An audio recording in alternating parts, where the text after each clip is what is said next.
Hey, welcome, all my right thinkers. Thanks for tuning in to check out your boy P Funk thinking right out here in the lab, and I'm in the book. We about to get some information that I'm sure a lot of y'all don't have a clue about, but that's why I do what I do to enlighten you. I got a good one for you today. We're gonna talk about cultural thievery.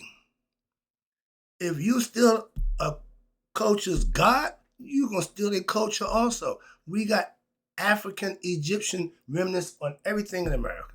Money, everything. So let's talk about it. And again, this book is telling you about the Nile Valley contribution to civilization. Everything we do mimicking what they had already done. Just want to bring you up to speed on that. A lot of people ain't hip with this, but it ain't February. I'm giving you Black History all year long. All right, but let's go. Rightisms, 25 rule of their by. Excuse me. Right thinking, 25 rule of their by. Storytelling. Story with a message. There's a message in my stories for life. I give you life lessons. You tune in to receiving them. I appreciate you. We got a good thing going. Let's do what we do. Right thinking mission is to enlighten, inspire, educate, and motivate you, the individual, to a higher spiritual level of enlightenment. Right thinker's way of life through mental and spiritual discipline, practice daily will help and guide you to obtain your goal of reaching spiritual enlightenment, aka know thyself. My mission that all right thinkers know thyself. If you're a right thinker, your goal is to know thyself. See where we're going with this? Let's get there together. So I asked the question, do you know you? You will when I'm through. Yeah, that's what I do. It's rhetorical, but if you don't have an answer for yourself, tune in. I got you. A person who knows not and knows not that they know not is foolish. Disregard them. A person who knows not and knows that they know not is simple, but you can teach them. That's why I do what I do for you. Appreciate you too. Stay tuned. I got more for you. A person who knows not and believe and think that they know is dangerous, avoid them. I do.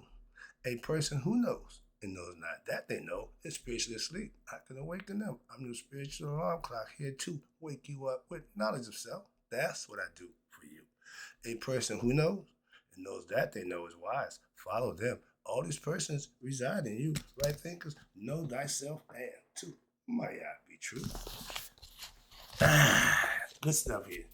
This is Ramses the second. Okay, he was the builder of the colossal and Karnak temple. He was the great builder. You see down here, Ramses fathered over 140 something children. You know how they mocked him? They really stuck him with this one. They made rubbers, Trojans, birth control, and called them Ramses. Condoms. That's a real stick to my man, so I appreciate that. But let's talk about how they do. The interesting fact about cultural thievery is that it has continued. That's why I'm angry, because I'm reading history, but it's the present day still going on. That's what upsets me with my people, okay, and that white man, okay. I ain't got no love for him, but it's still going on throughout the ages. The manipulation of the image of Ramses.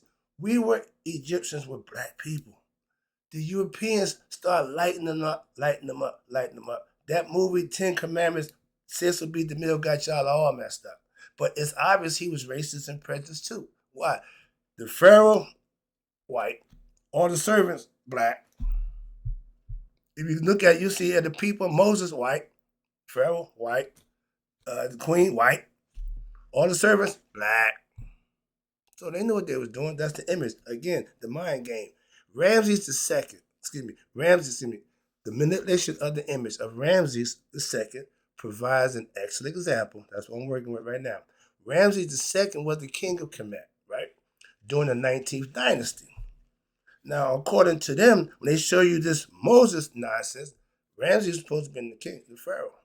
There's no records of Moses. There's no records of the plague in Egypt. There's no records of none of that happening other than what y'all wrote in the Bible. Okay, understand that. So now, again, 19th dynasty.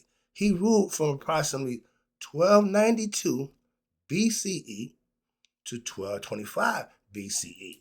Longest running pharaoh, okay? Ramses II is regarded as one of the most prolific builders in Kemet. He completed the Great Hall of the Temple of Amun Ra at the Apet Asu Karnak Temple, the biggest temple known, and he constructed the outer pylon and the great court of the southern Apet Luxor Temple. Ramsey also took credit. Now, he was a little cheeky on this. Credit for many of the buildings of his predecessors. He stole his old man's building.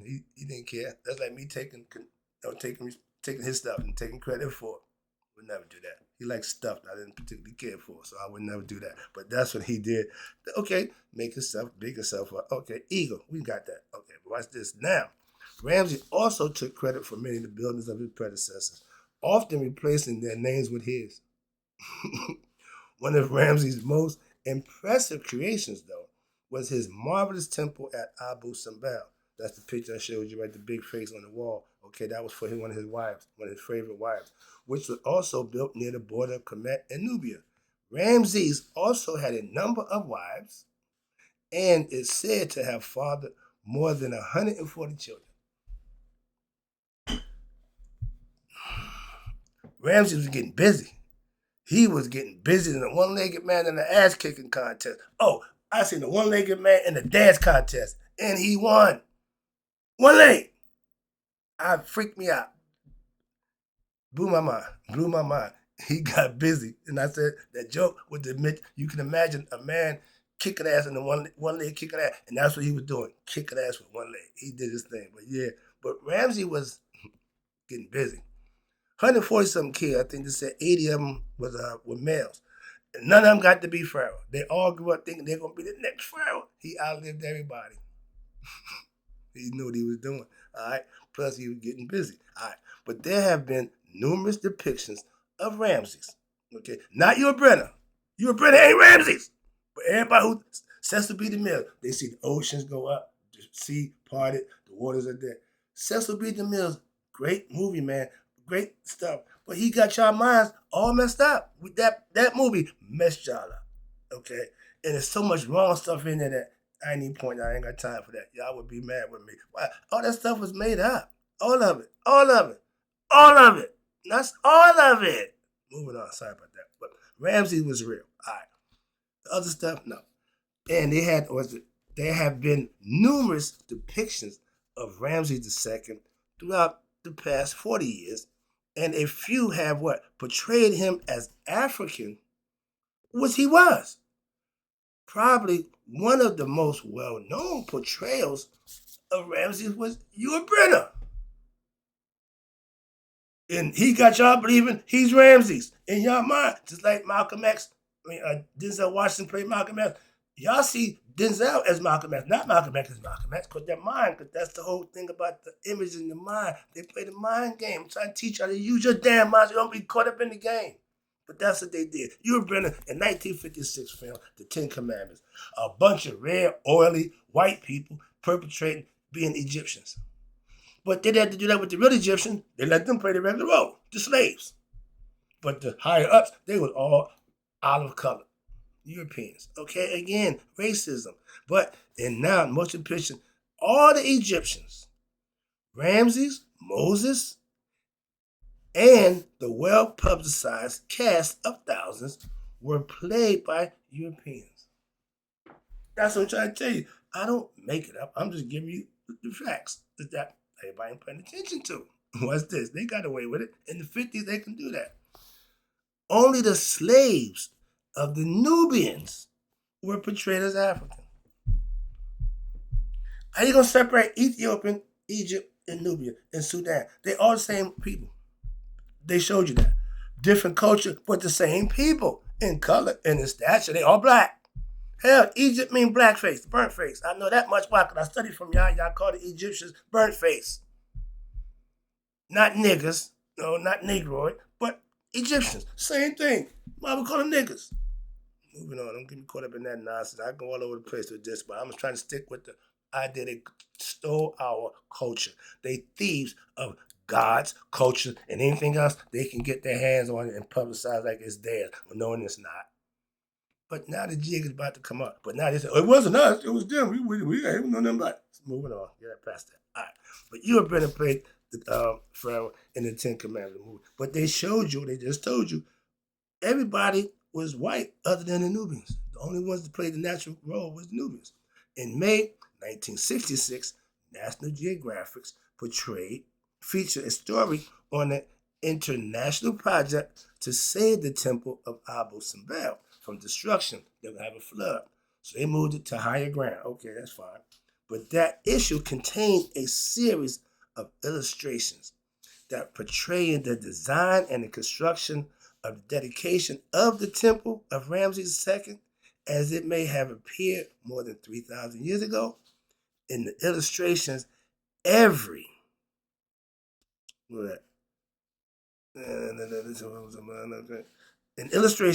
Egyptian was portrayed as an European. They sneaking in. I remember hearing this about 20 years ago. My man said, you went to the museum, we had Egyptian stuff in the front. Now all the Egyptian stuff in the front is light-skinned Egyptians, not black Egyptians. The black Egyptians in the back, just like old time. They put the light-skinned people, they put the European posing as the Egyptians. Cleopatra wasn't a bit more Egyptian than the man in the moon. But y'all keep trying to shoot the queen of Egypt. No, she's a Ptolemy. She's a white Greek. Moving on. But where'd it go? 3,000 years ago. Now, in the illustrations, every Egyptian were portrayed as an European, and the servants were represented as Africans. Similarly to what? In 1983, the characterization of Ramses in what they call Ripley's Believe It or Not comic strip, he was depicted as a European and his foes was African. So like Tarzan.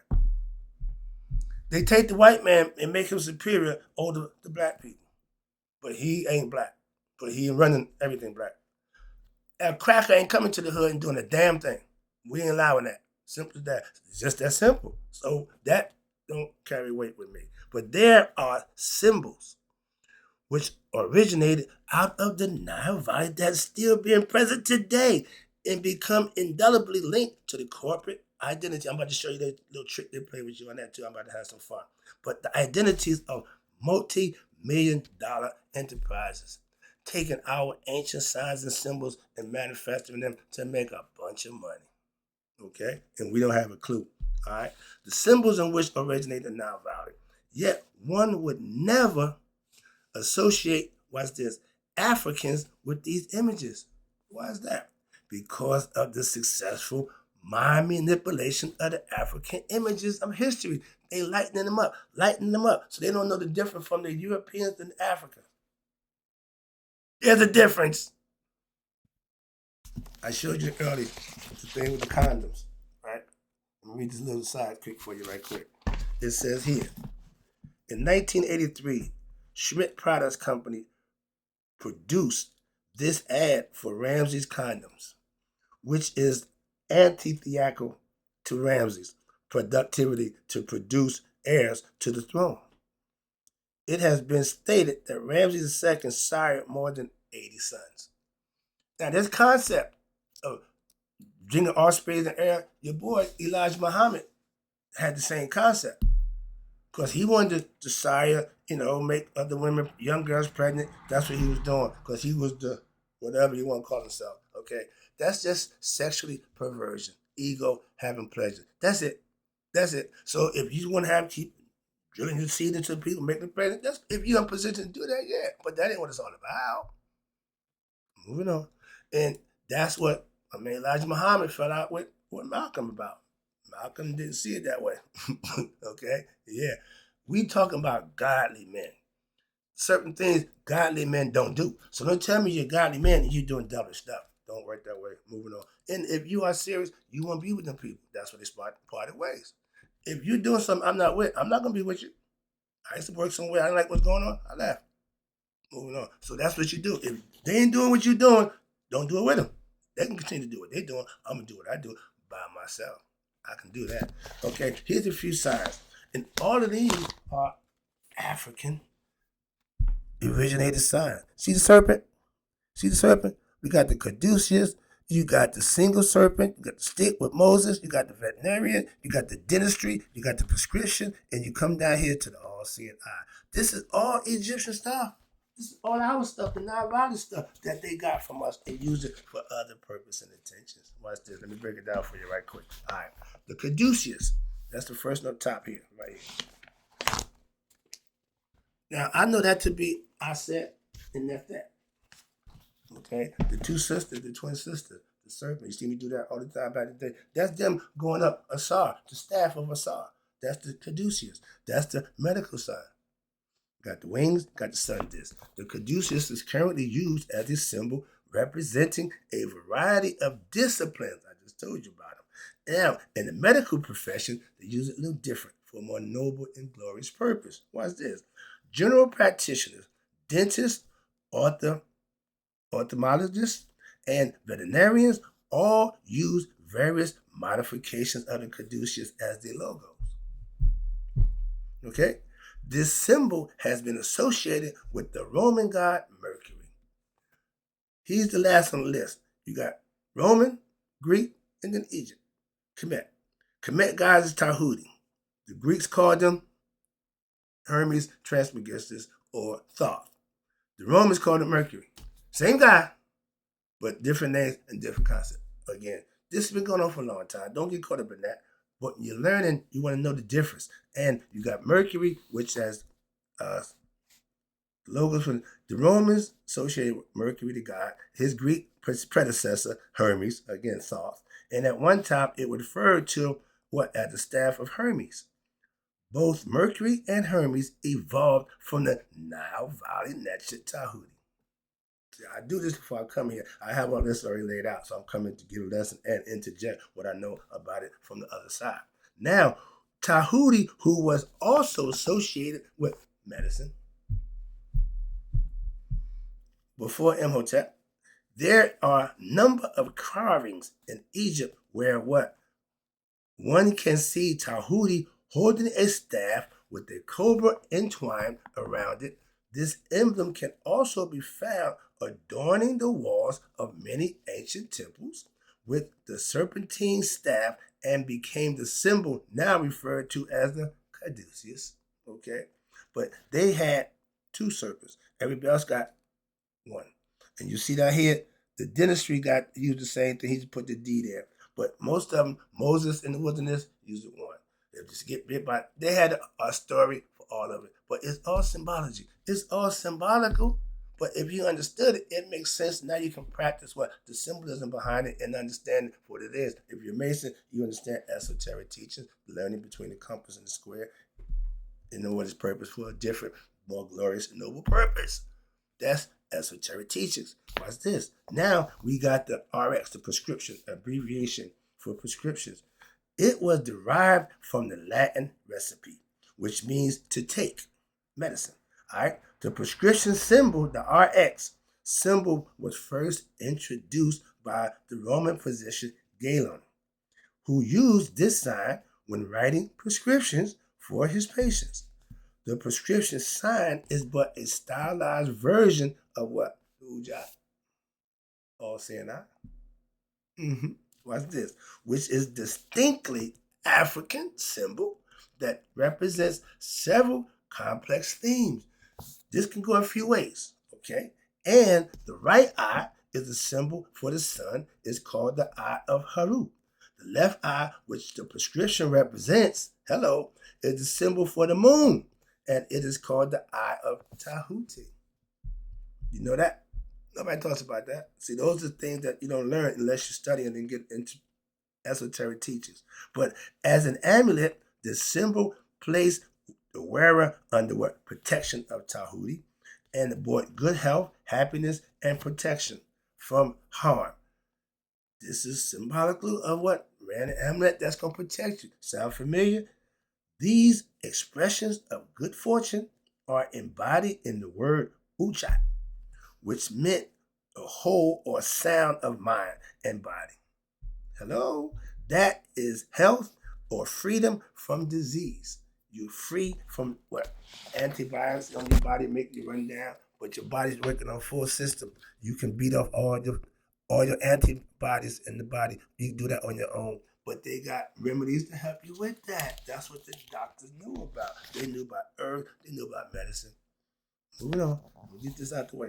And again, all these is pictured. The first one's the Carduceus. The second one is the National Medical Association with the one serpent on the staff. Then you got Moses, the American Medical Association with the stick with the serpent. Then you got the veterinarian with the V with the single staff with the V inside, veterinary medicine. Then you got the dentistry. He got the D, but he used the caduceus and just put the D with it, so that's called dentistry. And then you got the pharmacology. That's the ones who write the prescriptions. That's the RX. And all of them you see got a serpent type thing going. See, the serpent's always everywhere. Serpent, serpent, serpent, serpent. Do you know why the serpent is prevalent in every religion? Do you know why a serpent? Everybody got a serpent story. It represents your spinal column. That's what it is. The Kundalini rising up the spinal column. Okay, that's why you see serpents everywhere. Understand it. I look at my guy Sadi Guru. They love serpents. The Indian, they love them. They sleep with them. They hang out with them. Okay, I ain't going that far, but I get it. I understand. I ain't messing with them. All right, but again, these are all signs. Now, all these signs you're familiar with too. My favorite right there. CBS, Channel 2, HBO, Money, Airplane, Delta, Sphinx, and you got the whole African concept all up and down everything that we do in modern times. Why is that? Okay, let's talk about it right quick. On the top, I showed you the Eye of Haru. That's my man. All right, but the Eye of Haru is also known as the Eye of Ra. Both symbols represent Neteru associated with the sun and express the divine omnipotence of the Creator. When used as an amulet, it places the wearer what? Under protection of who? God. That's why y'all Christians wear the cross. Okay, I wear the pyramids. I get to understand all symbolism. If you're going to have symbology, at least understanding what the hell it is. I ain't just walk with a bunch of crosses, symbol, temples, pyramids on my chest, not knowing the symbology behind it. I'm missing one. I should have three. Okay, but that's another thing. But I understand what it is I'm doing. Makeshift memorials, symbolic. You can make anything symbolically to worship for yourself. You can make God anything you want. Okay, my man Sadi said in India, we got over 8 million gods. And guess what? If we're more creative, we have more. They tell you, it ain't about what you make God. It's about how you serve him. Moving on. All right. But when using the amulet, you want the protection by God. Christian went across, that's the concept. All right. But when incorporated into a logo, it has been used to represent the omnipotent objectives of the particular company that uses the symbol. The Colombian Broadcasting System, CBS, has used a modified version of the Eye of Haru in their television station for years. We know what the Eye of CBS is, but we don't know what it really is. We see the compass and square. We know that's the signs of the Masons. Okay, everybody got the sign. The same thing. Broadcast system, same thing. But the hidden message behind it, they see everything. They see everything. They see everything. They're programming you. As recently as 1991, an eye was used in an equilateral triangle as the backdrop during their station identification breaks. And for the last several years, in some areas, the CBS local news broadcasting have been referred to as what? Eyewitness news. That's the guys on Channel 7, ain't it? According to CBS Incorporation, since 1952, the CBS television network has been the world's largest advertising medium in terms of dollar value in advertising. CBS, also owns WB Saunders Company, which is the world's largest medical publisher. So they monopolize what they want and keep it under their control. Moving on. But they said there should be no monopolization. Moving on. But as the television industry expanded, okay, about to open up, more channels were added. So here we come now. You got the VHF band. You got later UHF channels were created. But this was soon followed by the introduction of cable. Dun, dun, dun, dun. HBO. Remember that? At the end, you see the older eye that still looking at you. Okay? And soon followed by the internet cable. Then when carried up to 60 channels. Okay. Remember, we had channel 2, 4, 7, 9, and 11. That was it. Now, every channel something on it. Everybody's doing it, all right? But with the rapid expansion of the cable TV, it was not too surprising to find out that what? The early giants in cable TV, home box office, HBO, followed CBS's lead and incorporated what? The I, the O turned into the I, into its logo. Symbols of pyramids, sphinx have been used for thousands of corporate logos and designs throughout the world. This use is an induction of the great admiration that the artists and the business persons have for the power and the knowledge which existed in the Nile Valley as recently as 3,000 years ago. If Arnold Toynbee were still alive, it would behoove him to revise his comments concerning the civilizations of mankind to currently read. When we classify mankind by color, the only one of the primary races which has made a creative contribution to all 21 civilizations is the African race. You couldn't do it without them. That's what they're trying to tell you. All right, that's my point. The lesson. Hope you understand it. They've been using our stuff and getting paid for it since they started. We just have to get together so we can do what we need to do to make ours our own. Everybody else is using it. Just use it too. I do. Hope you enjoyed the lesson. I'll be right back. I got to go right now. But in closing, right thinkers, this is history. Your history. This ain't his story. I'm giving you the truth. Okay, I'm bringing it down for you best I could. Hope you get the lesson. So I'm here to do just that. I'll be right back, but I gotta go right now and close it. Right thinkers, may you all live to be 100, me, 100 miles a day. So I know that my right thinkers who now understand the cultural thievery have passed away. They steal, they steal, they steal. You can't trust a thief.